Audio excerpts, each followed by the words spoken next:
اگر کوئی شخص حافظ نہ ہو اور وہ اپنے نام کے ساتھ حافظ لکھتا لکھواتا ہو، یا اگر کسی نے 15 سپارے کیے ہوں اور وہ اپنے آپ کو حافظ کہلواتا ہو، یہ اس کے لیے جائز ہے۔ نیز یہ بھی بتا دیجئے کہ اگر کوئی شخص مفتی نہ ہو مگر اپنے نام کے ساتھ وہ مفتی لکھتا ہے لکھواتا ہے، اشتہارات پہ اپنے نام کے ساتھ مفتی لکھواتا ہے، تو ایسے شخص کا نماز پڑھنا پڑھوانا کیسا ہے؟ بڑا اہم سوال ہے، اس لیے کہ ہمارے معاشرے میں دھوکہ دہی کا چلن عام ہے۔ لوگ معاملات میں ایک دوسرے کو دھوکہ دیتے ہیں، دھوکہ کھاتے بھی ہیں، اور اکثر و بیشتر اس فعل کو نہ وہ حرام سمجھتے ہیں نہ فعل ممنوع قرار دیتے۔ کیا حکم ہے ایسے شخص کا جو اپنے آپ کو حافظ کہلوائے مگر حافظ نہ ہو؟ یہ ناجائز اور حرام ہے۔ اگر کسی نے چند سپارے حفظ کیے ہوں اور استاد اس کو عزت دینے کے لیے حافظ کہہ دے تو اس میں حرج نہیں ہے۔ یہ ایسے ہی ہے کہ اگر کوئی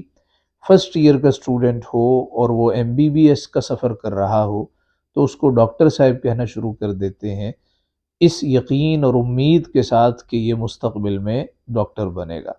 اسی طرح اگر کسی نے حفظ شروع کیا ہے، اس کو اساتذہ اس کے گھر والے حافظ کہہ رہے ہیں، لوگوں کو بھی معلوم ہے کہ اس نے بھی حفظ نہیں کیا، یہ حافظ بن رہا ہے، تو اس کو حافظ کہنے میں حرج نہیں ہے۔ لیکن اس کو حتی الامکان کوشش کرنی چاہیے جب کوئی حافظ کہے تو وہ بتا دے کہ میں ابھی حفظ کر رہا ہوں، میرا حفظ ابھی مکمل نہیں ہوا، آپ سے دعا کا خواستگار۔ رہی بات کہ اگر کوئی غیر مفتی ہو اپنے آپ کو وہ مفتی کہلوائے یا لوگوں سے کہے مجھے مفتی کہو، ظاہر ہے یہ بھی دھوکہ دہی ہے۔ قرآن مجید میں اللہ تعالیٰ نے فرمایا یخادعون اللہ والذین آمنوا، یہ منافق اللہ کو بھی فریب دینے کی کوشش کرتے ہیں، ایمان والوں کو بھی دھوکہ دیتے ہیں۔ وما یخدعون الا انفسهم وما یشعرون، حقیقت میں یہ اپنے آپ کو ہی دھوکہ دیتے ہیں، اللہ کو کوئی کیا دھوکہ دے سکتا ہے۔ ایمان والوں کی فراست ہوتی ہے، وقتی طور پہ خاموش ہو جاتے ہیں لیکن خبر انہیں سب ہو جاتی ہے۔ اللہ کہتے ہیں اپنے آپ کو دھوکہ دیتے ہیں اور انہیں شعور نہیں ہے کہ یہ دوسروں کو دھوکہ نہیں دے رہے، یہ اپنے آپ کے ساتھ دھوکہ دہی کر رہے ہیں۔ یہ مسلم حدیث نمبر 283 کتاب الایمان میں ہے، نبی پاک صلی اللہ علیہ وسلم نے فرمایا جو آدمی دھوکہ دیتا ہے وہ ہم میں سے نہیں، جو ہتھیار اٹھاتا ہے وہ ہم میں سے نہیں۔